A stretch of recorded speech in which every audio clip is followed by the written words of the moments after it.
ಆತ್ಮೀಯ H16 news ಅರ್ಥಾತ್ ಸೀತಾರಾಮ್ ನ್ಯೂಸದ ವೀಕ್ಷಕರೇ, ನಾನು ನಿಮ್ಮವ ಎಂ ಆಯುಧ ಮಲ್ಲಪ್ಪ ಜೊತೆವರು. ತಾವು ಈಗ ಸುದ್ದಿಗಳ ಲೋಕಕ್ಕೆ ಎಂಟ್ರಿ ಹೊಡಿತಾ ಇದ್ದೀರಿ. ಈ ಸುದ್ದಿಗಳನ್ನು ಪ್ರತಿಯೊಂದು ನೋಡೋ ಜೊತೆಗೆ ನಿಮ್ಮ ಅಭಿಪ್ರಾಯಗಳನ್ನು ಹಚ್ತಾ ಇರಿ. ಯಾಕಂದರೆ ಈ ಸುದ್ದಿಗಳು ನಿಮಗಾಗಿ, ನಿಮ್ಮ ಬದುಕಿಗಾಗಿ, ನಿಮ್ಮ ವೈಚಾರಿಕಗಾಗಿ, ನಿಮ್ಮ ತಿಳುವಳಿಕೆಗಾಗಿಯೂ ನಿಮಗೂ ಗೊತ್ತು. ಜೊತೆಗೆ ನಮಗೂ ನಿಮ್ಮೊಂದಿಗೆ ಇದೊಂದು ಮಾತಾಡುವಂಥ ಜೊತೆಗೆ ಸುದ್ದಿಗಳನ್ನು ಬಿಡುವಂಥ ಕೆಲಸ. ಈ ಕೆಲಸದಲ್ಲಿ ನಾವು ನಿಮ್ಮೊಂದಿಗಿದ್ದೀವಿ ಅಂತ ಹೇಳ್ತಾ ನೋಡ್ತಾ ಇರಿ ಸುದ್ದಿಗಳನ್ನು.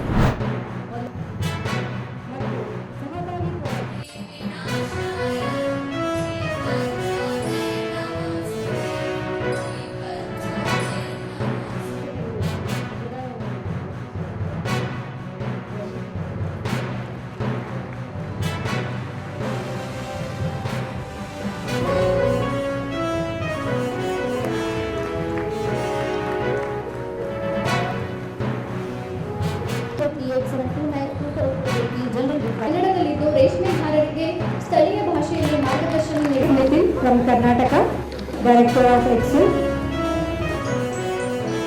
of sericulture industry. In the early years, seed production 30 standards. West Bengal, Jammu and Kashmir and Nagaland. Thank you so much.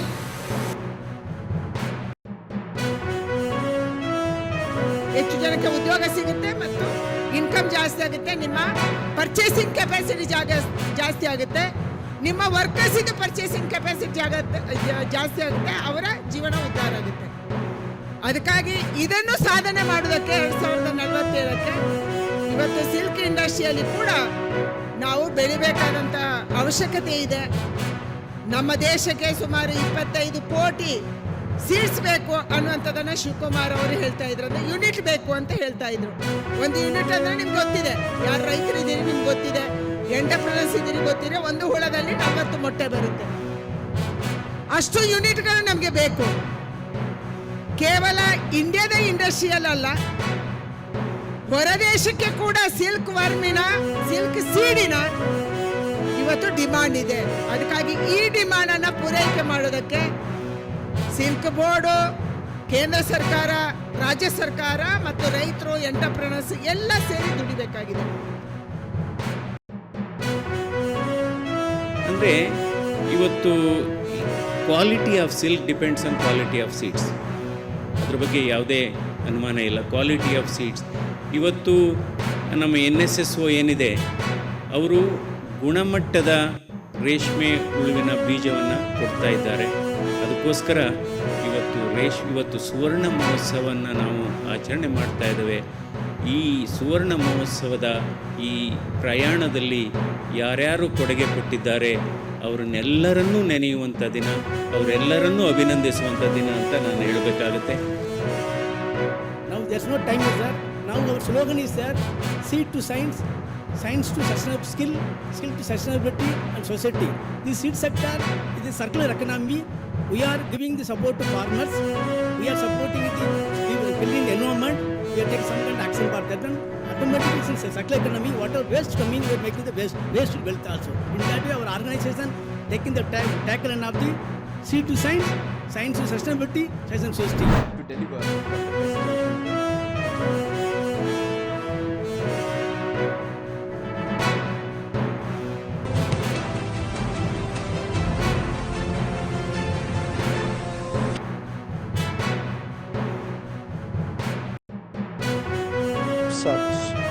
The predicament of development and socio-economic progress is even more serious. The slowing down of the SDG Agenda 2030 is a significant metric to measure the distress of the global south. There are many more, whether it is trade measures, supply chain dependence, or political domination. Yet, on such a notable anniversary, we cannot abandon them. However difficult, the commitment to multilateralism must remain strong. However flawed, the United Nations must be supported in this time of crisis. Our faith in international cooperation must be reiterated and indeed renewed. It is in that spirit that we all meet to mark this occasion and seek to build a better world. I thank you again for joining us on this important day, on this important anniversary. And as my colleague said, I think at the end of the day, what unites us is what is most important.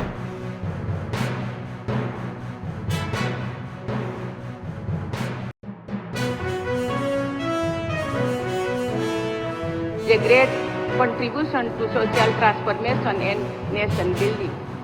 We should deeply acknowledge the vision and legacy of distinguished personalities who built this institution and led it through a centenary of sustained accomplishment. This college has been spreading the light of knowledge among women for a century. More importantly, it has been transforming lives. I am sure that you will take forward the noble tradition of Mother Teresa of St. Rose of Lima, the founder of this college. Active participation of women is necessary for the country to leverage its demographic dividend. Gender budget allocation has increased 4.5 times during the last decade. Women-led MSMEs nearly doubled between 2011 and 2024. One of the key pillars for achieving the vision of Viksit Bharat by 2047 is to achieve 70% women workforce participation. Women from different socio-economic segments have been driving India's progress. Alumni of this college have been playing a positive role through their contribution to the growth and development of the country. Karnataka ರಾಜ್ಯದ ಹವಾಮಾನ ಮುನ್ಸೂಚನೆ. ನಾನು CS Patil, ವಿಜ್ಞಾನಿ, ಹವಾಮಾನ ಕೇಂದ್ರ, ಬೆಂಗಳೂರು. ನಾನು ಮುಂದಿನ 7 ದಿನಗಳವರೆಗೆ ಕರ್ನಾಟಕ ರಾಜ್ಯದ ಹವಾಮಾನದ ಮುನ್ಸೂಚನೆಯನ್ನು ಸಂಕ್ಷಿಪ್ತವಾಗಿ ವಿವರಿಸುತ್ತೇನೆ. ಇಂದು ಕರಾವಳಿ ಹಾಗೂ ಉತ್ತರ ಒಳನಾಡಿನ ಜಿಲ್ಲೆಗಳಲ್ಲಿ ವ್ಯಾಪಕವಾಗಿ ಮಳೆಯಾಗಿದ್ದರೆ ದಕ್ಷಿಣ ಒಳನಾಡಿನ ಜಿಲ್ಲೆಗಳಲ್ಲಿ ಹಲವು ಕಡೆ ಮಳೆಯಾಗಿದೆ. ಪ್ರಮುಖವಾಗಿ ಮಸ್ಕಿ ರಾಯಚೂರು ಜಿಲ್ಲೆಯಲ್ಲಿ 10 ಸೆಂಟಿಮೀಟರ್, ಕೆರೂರು ಬಾಗಲಕೋಟೆ ಜಿಲ್ಲೆಯಲ್ಲಿ 8 ಸೆಂಟಿಮೀಟರ್, ದಾವಣಗೆರೆ ಕೊಪ್ಪಳ ಜಿಲ್ಲೆಯಲ್ಲಿ 7 ಸೆಂಟಿಮೀಟರ್, ಕಿತ್ತೂರು ಬೆಳಗಾವಿ ಜಿಲ್ಲೆಯಲ್ಲಿ ಕೂಡ 7 ಸೆಂಟಿಮೀಟರ್ ಮಳೆಯಾಗಿದೆ. ಈಗಿರುವ ಹವಾಮಾನದ ಸಿನಾಪ್ಟಿಕ್ ಸ್ಥಿತಿ ಏನೆಂದರೆ, ಪೂರ್ವ ಅರಬ್ಬಿ ಸಮುದ್ರದ ಪಣಜಿಯಿಂದ 380 ಕಿಲೋಮೀಟರ್ ದೂರದಲ್ಲಿ ತೀವ್ರವಾಗಿ ವಾಯುಭಾರ ಕುಸಿತವಾಗಿದೆ. ಇನ್ನೊಂದು ಬಂಗಾಳ ಉಪಸಾಗರದ ಆಗ್ನೇಯ ಭಾಗದಲ್ಲಿ ತೀವ್ರವಾಗಿ ವಾಯುಭಾರ ಕುಸಿತವಾಗಿದ್ದು, ಇದು ಇನ್ನೂ ಮುಂದೆ ವಾಯುಭಾರ ಕುಸಿತವಾಗುವ ಹೆಚ್ಚಿನ ಸಾಧ್ಯತೆ ಇದ್ದು ಅಕ್ಟೋಬರ್ 27ರಂದು ಚಂಡಮಾರುತವಾಗುವ ಹೆಚ್ಚಿನ ಸಾಧ್ಯತೆ ಇದೆ. ಇದರ ಪ್ರಭಾವದಿಂದ ಕರಾವಳಿ ಜಿಲ್ಲೆಗಳಲ್ಲಿ ಅಕ್ಟೋಬರ್ 24ರಿಂದ ಅಕ್ಟೋಬರ್ 30ರವರೆಗೆ ವ್ಯಾಪಕವಾಗಿ ಮಳೆಯಾಗುವ ಹೆಚ್ಚಿನ ಸಾಧ್ಯತೆ ಇದೆ. ಉತ್ತರ ಹಾಗೂ ದಕ್ಷಿಣ ಒಳನಾಡಿನ ಜಿಲ್ಲೆಗಳಲ್ಲಿ ಅಕ್ಟೋಬರ್ 24ರಿಂದ ಅಕ್ಟೋಬರ್ 28ರವರೆಗೆ ಹಲವು ಕಡೆ ಮಳೆಯಾಗುವ ಹೆಚ್ಚಿನ ಸಾಧ್ಯತೆ ಇದ್ದು, ಅಕ್ಟೋಬರ್ 29 ಹಾಗೂ 30ರಂದು ಕೆಲವು ಕಡೆ ಮಾತ್ರ ಮಳೆಯಾಗುವ ಹೆಚ್ಚಿನ ಸಾಧ್ಯತೆ ಇದೆ. ಉತ್ತರ ಕನ್ನಡ, ಉಡುಪಿ, ದಕ್ಷಿಣ ಕನ್ನಡ, ಬೀದರ್, ಕಲಬುರಗಿ, ಯಾದಗಿರಿ, ರಾಯಚೂರು, ವಿಜಯಪುರ, ಬಾಗಲಕೋಟೆ, ಕೊಪ್ಪಳ ಹಾಗೂ ಬೆಳಗಾವಿ ಜಿಲ್ಲೆಗಳ ಕೆಲವು ಕಡೆ ಭಾರೀ ಮಳೆಯಾಗುವ ಸಾಧ್ಯತೆ ಇದ್ದು, ಅಕ್ಟೋಬರ್ 24, 25 ಹಾಗೂ 26ರಂದು ಈ ಜಿಲ್ಲೆಗಳಲ್ಲಿ ಯೆಲ್ಲೋ ಅಲರ್ಟ್ ಅನ್ನು ಘೋಷಿಸಲಾಗಿದೆ. ಉತ್ತರ ಕನ್ನಡ, ಉಡುಪಿ, ದಕ್ಷಿಣ ಕನ್ನಡ, ಶಿವಮೊಗ್ಗ, ಚಿಕ್ಕಮಗಳೂರು, ಹಾಸನ, ಕೊಡಗು, ತುಮಕೂರು, ಬೆಂಗಳೂರು, ಚಿಕ್ಕಬಳ್ಳಾಪುರ, ಕೋಲಾರ, ರಾಮನಗರ, ಮಂಡ್ಯ, ಮೈಸೂರು, ಚಾಮರಾಜನಗರ ಜಿಲ್ಲೆಗಳ ಕೆಲವು ಕಡೆ ಭಾರೀ ಮಳೆಯಾಗುವ ಸಾಧ್ಯತೆ ಇದ್ದು, ಅಕ್ಟೋಬರ್ 27ರಂದು ಯೆಲ್ಲೋ ಅಲರ್ಟ್ ಅನ್ನು ಕೊಡಲಾಗಿದೆ. ಬೆಂಗಳೂರಿನಲ್ಲಿ ಅಕ್ಟೋಬರ್ 24ರಿಂದ ಅಕ್ಟೋಬರ್ 28ರವರೆಗೆ ಮಳೆಯಾಗುವ ಹೆಚ್ಚಿನ ಸಾಧ್ಯತೆ ಇದೆ. ಆದ್ಮೇಲೆ ಎಲ್ಲ ಸುದ್ದಿಗಳನ್ನು ನೋಡಿದ್ರಲ್ಲ, ಏನು ಅನಿಸ್ತು ನಿಮಗೆ? ಇದರಲ್ಲೇ ನಿಮ್ಗೆ ಲೈಕ್ ಆಗಿರ್ಬೋದು, ಡಿಸ್ಲೈಕು ಆಗಿರ್ಬೋದು, ಕಾಮೆಂಟ್ ಬೇಡಪ್ಪ ಅಂತೂ ಅನಿಸಿರ್ಬೋದು, ಕಾಮೆಂಟ್ ಮಾಡಬೇಕಪ್ಪ ಅನಿಸಿರ್ಬೋದು, ಶೇರ್ ಮಾಡಬಾರ್ದಪ್ಪ ಅನಿಸಿರ್ಬೋದು, ಅದು ಮಾಡಬೇಕು ಅನಿಸಿರ್ಬೋದು. ಏನಾದರೂ ಆಗಲಿ ಶೇರ್ ಮಾಡ್ತಾಯಿರಿ, ಈ ನ್ಯೂಸ್ಗಳನ್ನ ಹಂಚ್ತಾ ಇರಿ, ಜೊತೆಗೆ ಇದಕ್ಕೆ ಸಬ್ಸ್ಕ್ರೈಬ್ ಆಗ್ತಾಯಿರಿ ಅಂತ ಹೇಳ್ತಾ H16 ನ್ಯೂಸ್ ಅರ್ಥಾತ್ ಹೇ ಸೀತಾರಾಮ್, ಇದು ಸತ್ಯದ ಕೈಗೆ ನಡಿ. ವಂದನೆಗಳು.